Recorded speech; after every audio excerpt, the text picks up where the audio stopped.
আসসালামু আলাইকুম ওরহমতুল্লাহ নাহমাদুহু ওয়া নুসাল্লি আলা রাসূলিহিল কারীম আম্মা বাদ। আজকের এই দর্সে আমরা আলোচনা করব গাইন দ্বারা যে সমস্ত কায়দা এসেছে সেগুলো আজকের এই দর্সে আমরা আলোচনা করব। বাবুল গাইন, গাইন দ্বারা শুরু হয়েছে যে সমস্ত কায়দা, 194 নম্বর কায়দা। 194 নম্বর কায়দা হলো গালিবুর রায় ইয়াজুজু তাহকিমহু ফিমা লা ইউমকিনু মারিফাতু হাকিকাতি। সিয়ার দ্বারা উদ্দেশ্য সহ সিয়ারুল কাবির। এরূপ কায়দা বা মুরাদিফ কায়দা লফজ ভিন্ন, মানা এক। এরূপ কায়দা আরও অনেকগুলো ইতিপূর্বে গিয়েছে। তো গালিবুর রায় মানে জন্নে গালেব। রায় যদি গালেব হয়, তো রায়ের গলেবের উপর কি করা, হুকুম দেওয়া, আমল করা বৈধ যদি হাকিকত না জানা যায়, হাকিকত জানা অসম্ভব হয়। যে জায়গায় হাকিকত জানা সম্ভব সেই জায়গায় তো অবশ্যই হাকিকতের উপর আমল করতে হবে। আর যে জায়গায় হাকিকত জানা সম্ভব নয় সেই জায়গায় গালিবুর রায়ের উপর আমল করা। উদাহরণ হিসেবে এখানে দেওয়া হয়েছে যে কোনো হারবি যদি তার সাথে হাতিয়ার থাকে, এমন অবস্থায় তার হাইয়ত যদি এরকম হয়, তার অবস্থা যদি এমন হয় সে যুদ্ধ করতে চাচ্ছে না এবং সাথে সাথে তার যে হাতিয়ার আছে, তার যে তরবারি আছে সেটা কুশবদ্ধ, এমন অবস্থায় সে নিরাপত্তা চাচ্ছে, তাহলে তাকে নিরাপত্তা দেওয়া হবে। আর যদি সে তরবারিকে খাপমুক্ত করে সামনের দিকে অগ্রসর হয় আর নিরাপত্তা চায়, অথবা বর্ষাকে মুসলমানদের দিকেও থাক করে সে অগ্রগামী হয়, সে নিরাপত্তা চায়, তাহলে তাকে ধরা হবে যে কি সে আমান চাচ্ছে না, তাকে ফাই হিসাবে গণ্য করা হবে, গনিমতের মাল হিসাবে গণ্য করা হবে। এটাই 194 নম্বর কায়দায় বলা হয়েছে গালিবুর রায় ইয়াজুজু তাহকিম।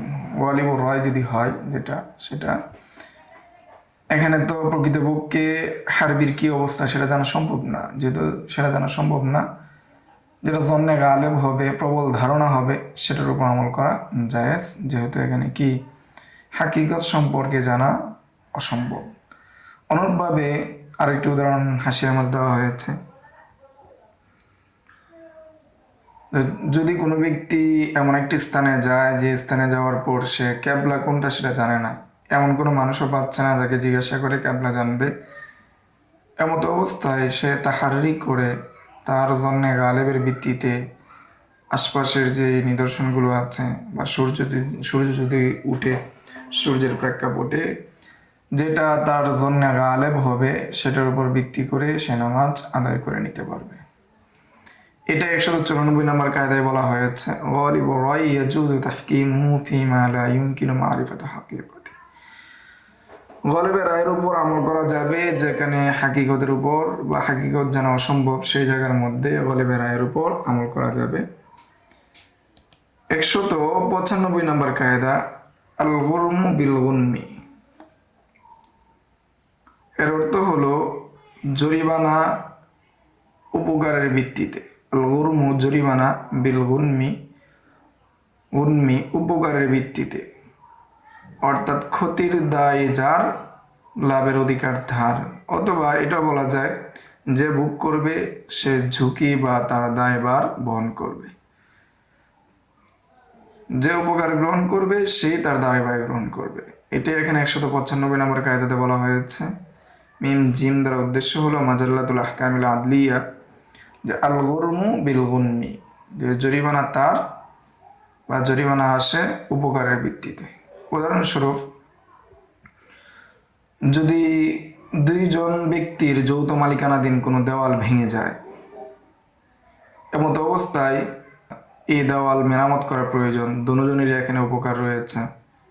একজনে চাচ্ছে এই দেওয়ালটাকে মেরামত করতে, অন্যজন চাচ্ছে এই দেওয়ালটাকে মেরামত না করতে।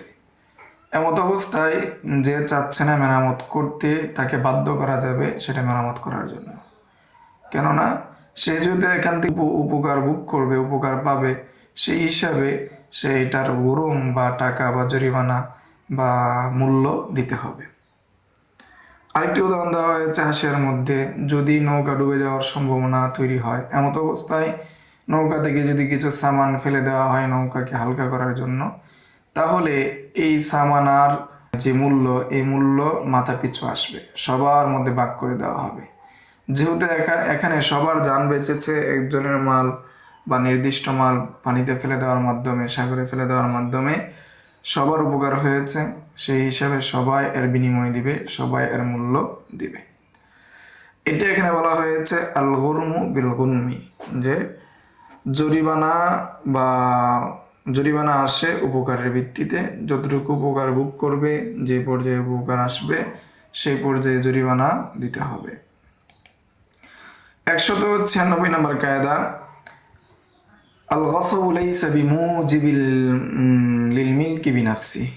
গসব সেটা মালিকানাকে ওয়াজিব করে না। গসব সেটা কি করে না? মালিকানাকে ওয়াজিব করে না। কেউ যদি কারো মাল জবরদস্তি করে নিয়ে আসে, এই জবরদস্তির মাধ্যমে নিয়ে আসার মাধ্যমে সে মালিক হয় না, হতে পারে না। সিয়ার দ্বারা উদ্দেশ্য হলো সরু সিয়ারুল কাবির। সরু সিয়ারুল কাবির থেকে তিনি এই কায়দা বা মূলনীতি গ্রহণ করেছেন। তাহলে আমরা 196 নম্বর কায়দা পেলাম যে গসবের মাধ্যমে, জবরদস্তির মাধ্যমে, ডাকাতির মাধ্যমে কেউ যদি কারো সম্পদ অপহরণ করে, সম্পদ গ্রহণ করে, তাহলে এর মাধ্যমে সে মালিক হয় না। এখন যে মাকসুব অর্থাৎ গসবকৃত মাল যদি ধ্বংস হয়ে যায়, তাহলে যে গসব করেছে সে এর জরিমানা দিতে হবে।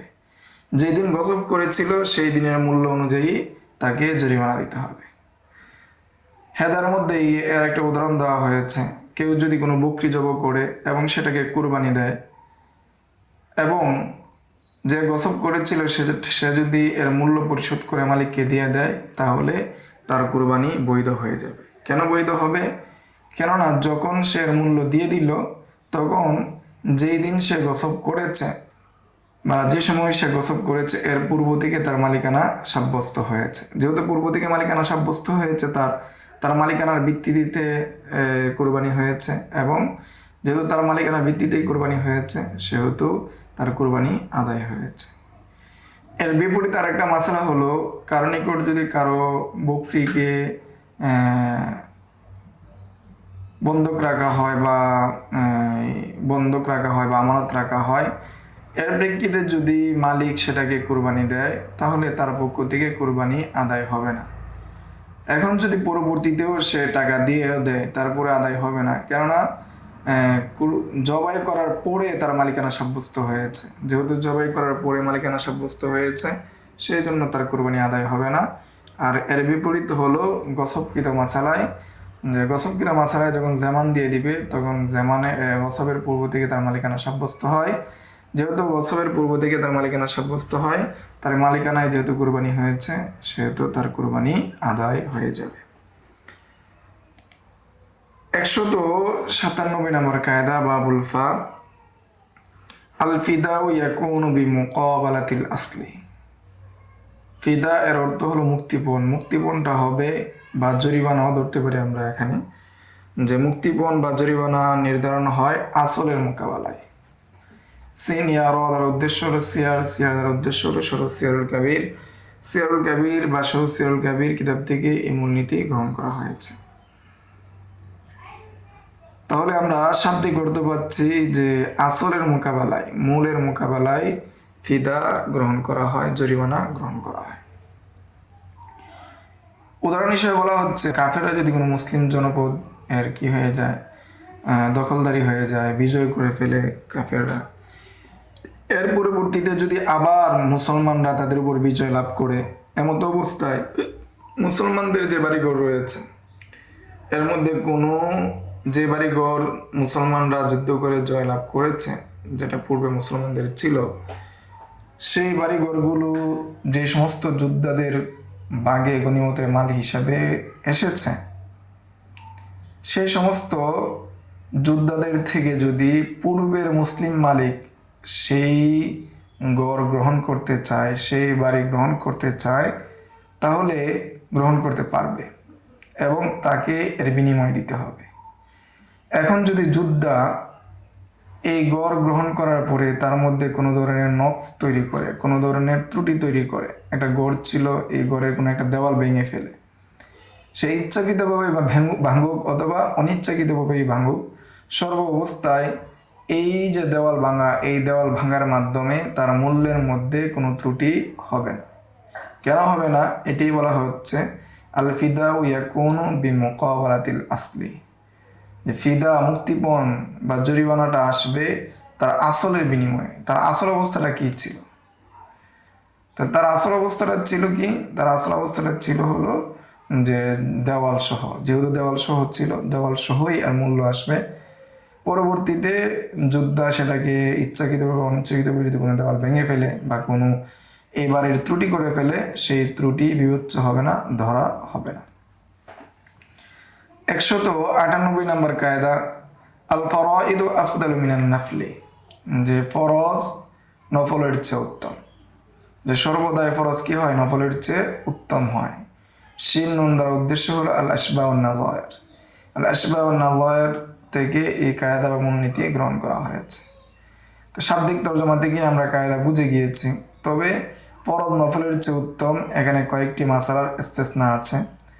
তন্মধ্যে প্রথম মাসালা এখানে উল্লেখ করা হচ্ছে অভাবগ্রস্ত ব্যক্তির ঋণ, যদি কোনো ব্যক্তি অভাবী হয়, সে দিতে পারছে না, তাহলে তাকে মুহলত দেওয়ার সুযোগ দেওয়া, এটা হলো ওয়াজিব। আর তাকে মাফ করে দেওয়া, এটা হলো মুস্তাহাব। তো এখানে তাকে মুহলত দেওয়াটা হলো ওয়াজিব, মাফ করে দেওয়া মুস্তাহাব। মাফ করে দেওয়া মুস্তাহাব। তো এখানে মুহলত বা সুযোগ দেওয়া, সময় দেওয়া, যেটা কি ওয়াজিব ছিল, এই ওয়াজিবের চেয়ে তাকে মাফ করে দেওয়াটা উত্তম। কিন্তু সাধারণ রীতি ছিল, সাধারণ কায়দা ছিল আল ফরাইদু আফদালু মিনান নাফল, যে ফরজটা সাধারণত নফলের কি হয়? উত্তম হয়। কিন্তু এখানে বিপরীত। অনুরূপভাবে সালাম দেওয়া সুন্নত, সালামের জবাব দেওয়া ওয়াজিব, কিন্তু যে সালাম দিবে সেটা সুন্নত হলেও ওয়াজিবের চেয়ে উত্তম, কেননা যে সালাম প্রথমে সালাম দেয় সে অহংকার থেকে মুক্ত হয়। 3 নম্বর উদাহরণ হলো যে ওয়াক্তের পূর্বে উজু করা, সেটা হলো মুস্তাহাব, আর নামাজের আগে উজু করা, সেটা হলো ফরজ বা ফরজ। কিন্তু কেউ যদি ওয়াক্তের পূর্বে উজু করাটা উত্তম হবে নামাজের পূর্বের উজু করার চেয়ে। এই 3টা জায়গায় সেটা কি ইস্তেসনা, বাকি সাধারণত ফারাইজগুলো নফলের চেয়ে কি হয়? উত্তম হয়। 199 নম্বর কায়দা ফরদুল আইন লা ইউতরাকু বিন নাফিলাতি আও বিমা হুয়া মিন ফুরুদিল কিফায়া, নফলের কারণে অথবা ফরজে কিফায়ার কারণে কখনো ফরজুল আইনকে ছেড়ে দেওয়া যাবে না, ফরজে আইনকে ছেড়ে দেওয়া যাবে না। লফজের মাধ্যমে আমরা কি এখানে বুঝে গিয়েছি এখানে মূল উদ্দেশ্য কি। তা ফরজুল আইন লা ইউতরাকু বিন নাফিলা, ফরজুল আইন যেটা রয়েছে সেটা নফলের কারণে ছেড়ে দেওয়া হবে না। এমনিভাবে ফরজুল কিফায়ার মাধ্যমেও কি ছেড়ে দেওয়া হবে না। উদাহরণ হিসেবে বলা হয়েছে, যদি মুসলমানরা কোনো দেশে আক্রমণ করতে যায়, কোনো দেশে যুদ্ধ করতে যায়, কোনো আক্রমণ প্রতিহত করতে যায়, যেটা তাদের উপর ফরজে কিফায়া, এমত অবস্থায় ওই সমস্ত যোদ্ধাদের নিকট যদি সংবাদ পৌঁছে যে কাফেররা কোনো মুসলিম রাষ্ট্রে কি আক্রমণ করার চেষ্টা করছে, আক্রমণ করতে আসছে, এমত অবস্থায় সীমান্তবর্তী যে সমস্ত সৈন্যরা রয়েছে, তারা যদি সেই আক্রমণ প্রতিহত করার শক্তি না রাখে, তাদের যদি সেই শক্তি না থাকে, এমত অবস্থায় মুসলমানদের জন্য যে সমস্ত যোদ্ধা অন্য দেশে, অন্য অঞ্চলে, অন্য কাফেরদেরকে আক্রমণ করার জন্য গিয়েছিল, তাদের জন্য ফরজুল আইন হয়ে যাবে মুসলিম যে অঞ্চল রয়েছে সেই অঞ্চল রক্ষা করা, তাদেরকে সাহায্য করা। কেননা তারা যেখানে আক্রমণ করতে যাচ্ছে সেটা হলো ফরজে কিফায়া বা বিভিন্ন প্রেক্ষাপটে বিভিন্ন হুকুম আসবে। আর অন্যদিকে যে মুসলিম অঞ্চলে আক্রমণ করতে যাচ্ছে যারা, সেটা হলো কি, সেটাকে প্রতিহত করা হলো ফরজুল আইন। সেই হিসাবে ফরজুল আইনকে রক্ষা করতে হবে এবং ফরজুল আইনের জন্য ফরজে কিফায়াকে ছেড়ে দেওয়া দিতে হবে। আর ফরজে কিফায়ার কারণে বা নফলের কারণে ফরজুল আইনকে ছেড়ে দেওয়া যাবে না। 200 নম্বর কায়দা ও মূলনীতি ফাসাদুস সাবাবি শারআন লা ইয়ামনাউ সুবুতাল মিলকি বাদা তামামি, যে শরঈ কোনো কারণে যদি কোনো ব্যবসা ফাসেদ হয়ে যায়, কিন্তু তারপরে যদি মুশতারি সেটাকে কবজা করে ফেলে, সেটাকে গ্রহণ করে ফেলে, কবজের পরে সেটা তার মালিকানায় সাব্যস্ত হয়ে যাবে। যে ফাসাদ ক্রয় বিক্রয়ের মাধ্যমে কেউ যদি মালিক হয়, ফাসাদ ক্রয় বিক্রয়ের মাধ্যমে মুশতারি যদি কোনো কিছু গ্রহণ করার পরে সেই মুশতারি যদি আবার আরেকজনের কাছে বিক্রি করে দেয়, তাহলে সেই বিক্রি বিশুদ্ধ হবে এবং মালিকানা সাব্যস্ত হবে। এটা এখানে বলা হচ্ছে যে যদি মুশতারি কোনো মাবিকে কি কবজা করে গ্রহণ করে বায়ে ফাসিদের মাধ্যমে, আবার বায়ের আদেশে, বিক্রেতার আদেশে যদি গ্রহণ করে, এমত অবস্থায় বাই কি সমনের মালিক হয়ে যাবে, মুশতারি মাবির মালিক হয়ে যাবে, পণ্যের মালিক হয়ে যাবে। কিন্তু প্রত্যেকের জন্য এটা সুযোগ রয়েছে, যেহেতু বাইটা ফাসিদের উপর হয়েছে, সেই বাইকে ফসকা করে দেওয়া, সেই বাইকে ভেঙে দেওয়া, এটা প্রত্যেকের জন্য সুযোগ রয়েছে। কিন্তু তারপরেও যদি মুশতারি অন্য জায়গায় বিক্রি করে ফেলে, তাহলে বিক্রি বিশুদ্ধ হয়ে যাবে।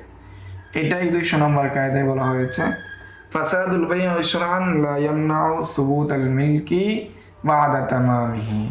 শরীয়ভাবে যেটা ফাসাদ হয়ে যায়, শরীয়ত সবের কারণে যেটা ফাসাদ হিসেবে গণ্য হয়, পরিপূর্ণ হওয়ার পরে সেটা মালিকানা সাব্যস্ত হওয়ার ক্ষেত্রে কোনো ধরনের বাধা প্রদান করে না।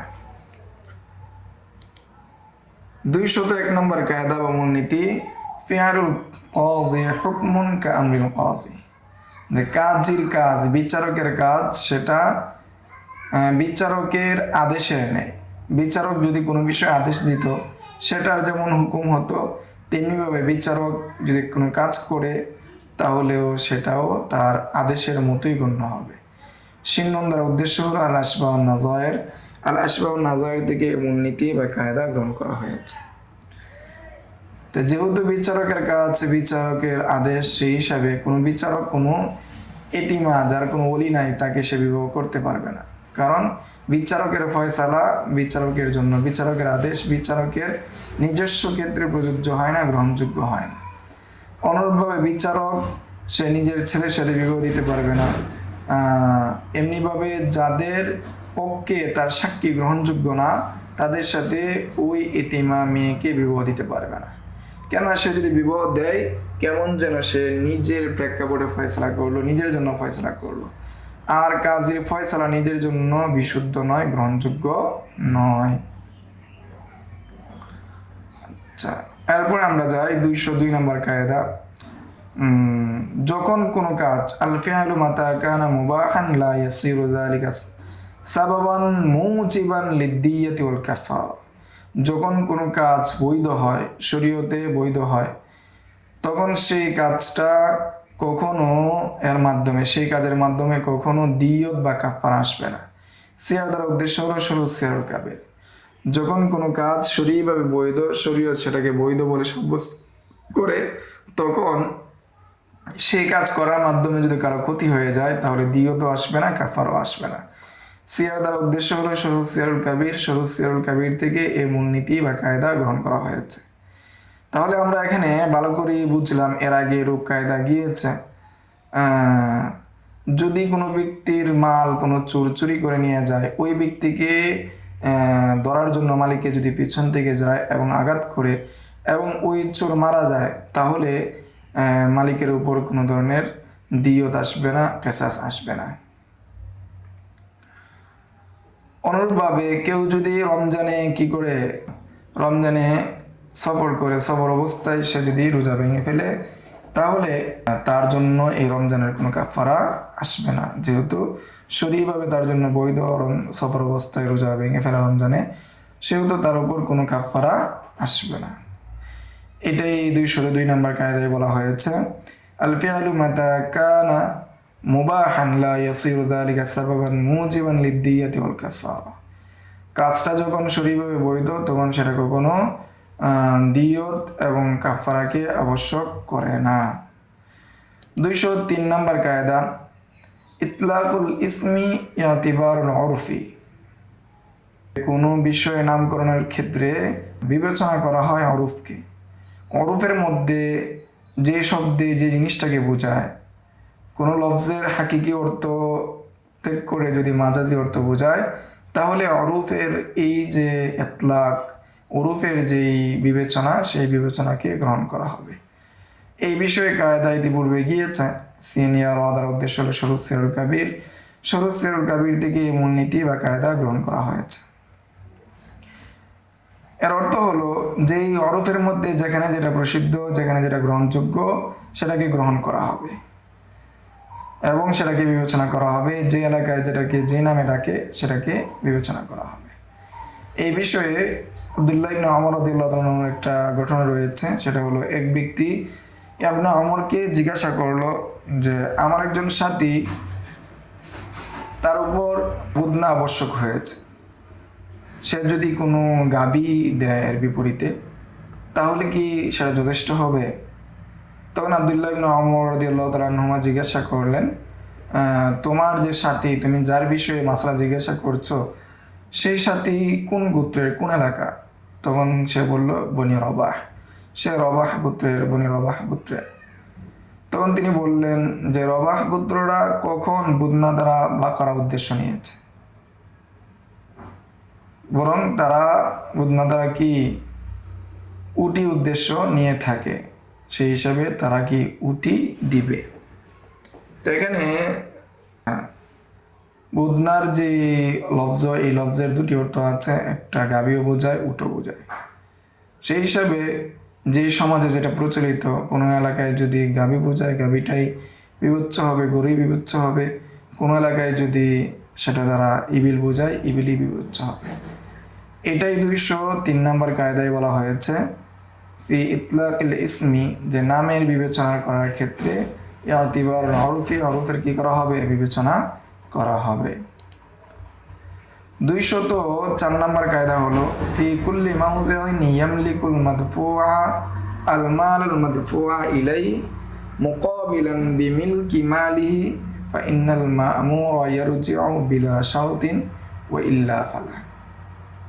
তো প্রথমে আমরা শাব্দিক তরজমাটা বুঝে নিই। শাব্দিক তরজমাটা বুঝলে আমাদের জন্য বুঝতে সহজ হবে যে যে সমস্ত স্থানে ইয়ামলিকুল মাদফুআ ইলাই, যে জিনিসটাকে দেওয়া হয় সেই জিনিসের কি হয়? মালিক হয়। মাদফুআ ইলাই, যে জিনিসটাকে দেওয়া হয় সেই জিনিসটার কি হয়? মালিক হয়।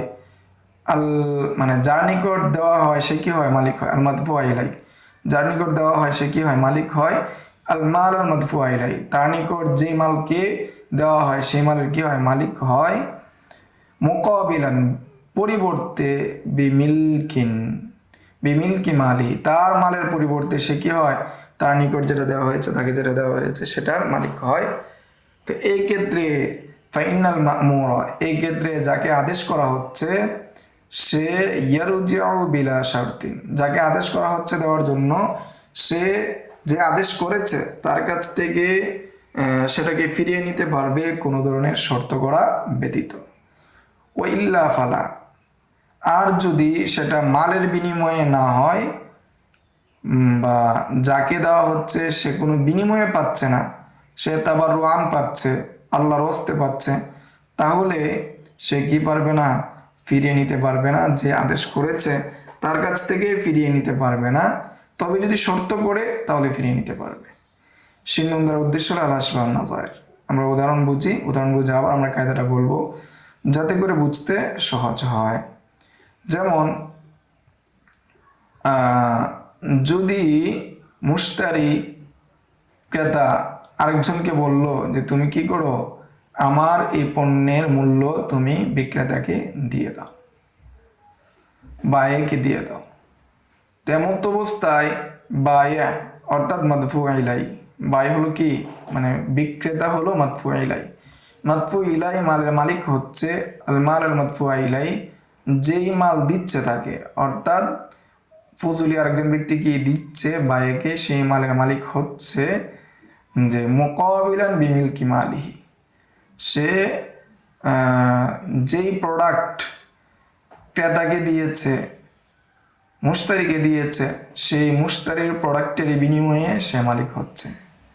যেহেতু সে মালের বিনিময়ে মালিক হচ্ছে, সেহেতু যে ফজলি ব্যক্তিকে আদেশ করা হয়েছে যে তার মূল্য পরিশোধ করার জন্য, সেই ফজলি ব্যক্তি আদেশদাতা অর্থাৎ মুশতারির কাছ থেকে ক্রেতার কাছ থেকে সে বিনিময় ফিরিয়ে নিতে পারবে, কোনো ধরনের শর্ত করা ব্যতীতই। অপরদিকে যদি কোনো ব্যক্তি আদেশ করে যে তুমি এই গরিবকে টাকা দাও, যে আপনার কাছে কেউ এসে টাকা চাইলো, আপনার কাছে এমত অবস্থায় কোনো ভিক্ষুক আসলো টাকা চাইলো, আপনি টাকা দিতে পারলেন না, আপনার কাছে টাকা নাই, এমত অবস্থায় আপনি যদি আপনার বন্ধুকে আদেশ করেন, আপনার সাথীকে আপনি আদেশ করেন যে তুমি কি টাকা দিয়ে দাও, তাকে 10 টাকা দিয়ে দাও, 5 টাকা দিয়ে দাও, তাহলে আদিষ্ট ব্যক্তি যাকে আদেশ করা হয়েছে সে কখনোই যে আদেশ করেছে তার কাছ থেকে ফিরিয়ে নিতে পারবে না।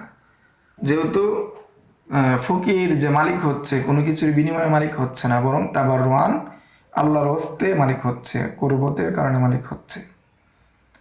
তবে যদি যাকে আদেশ করা হচ্ছে, যে আদিষ্ট, সে ব্যক্তি যদি শর্ত করে আমি দিচ্ছি তাকে 100 টাকা, তুমি আমাকে পড়ে দিয়ে দিতে হবে, তাহলে তাকে পড়ে নিতে পারবে শর্ত সাপেক্ষে।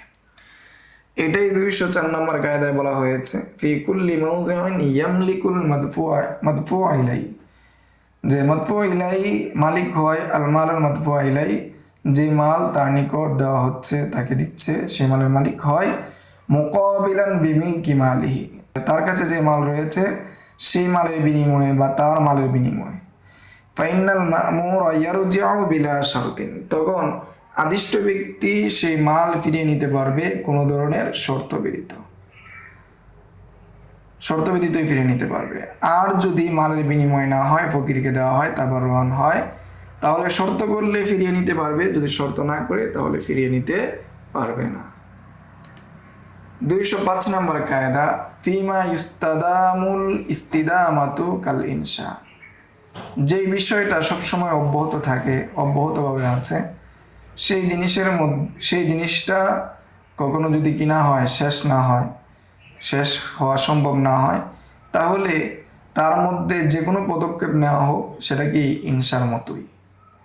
সিয়ার দ্বারা উদ্দেশ্য হলো সরু সিয়ারুল কাবির, যেমন কোনো মুশরিকরা যদি মুসলমানদেরকে কোনো জাহাজে ভরে নিয়ে আগুন ধরিয়ে দেয় জাহাজের মধ্যে, এমত অবস্থায় তারা যদি জাহাজে থাকে তাহলেও পুড়ে মরবে, আর পানিতে যদি ঝাঁপ দেয়, সাগরে যদি ঝাঁপ দেয়, সেই সাগরে অথই সাগরে তারা কোনো কুল কিনারা না পেয়ে সেখানে মারা যাবে, মাছ খেয়ে ফেলবে, বড় হাঙর খেয়ে ফেলবে, অথবা তীরে পৌঁছাতে পারবে না। তাহলে ওই অবস্থায় মুসলমানের জন্য চাইলে তারা আগুনে পুড়েও মরতে পারে, অথবা চাইলে সাগরেও ঝাঁপ দিতে পারে। যেহেতু সেখানে বাঁচার সম্ভাবনা নাই, সেটা অব্যাহতভাবে আছে, তো কেমন যেন তার যে কোনো পদক্ষেপটাই কি ইনশার মতো, নতুন পদক্ষেপের মতোই গ্রহণ করা হবে। আচ্ছা, তাহলে আমরা 205 নম্বর কায়দা পর্যন্ত আজকের এই দর্সে আমরা জানলাম। সামনের দর্সে আমরা 206 নম্বর কায়দা থেকে আলোচনা করব ইনশাআল্লাহ।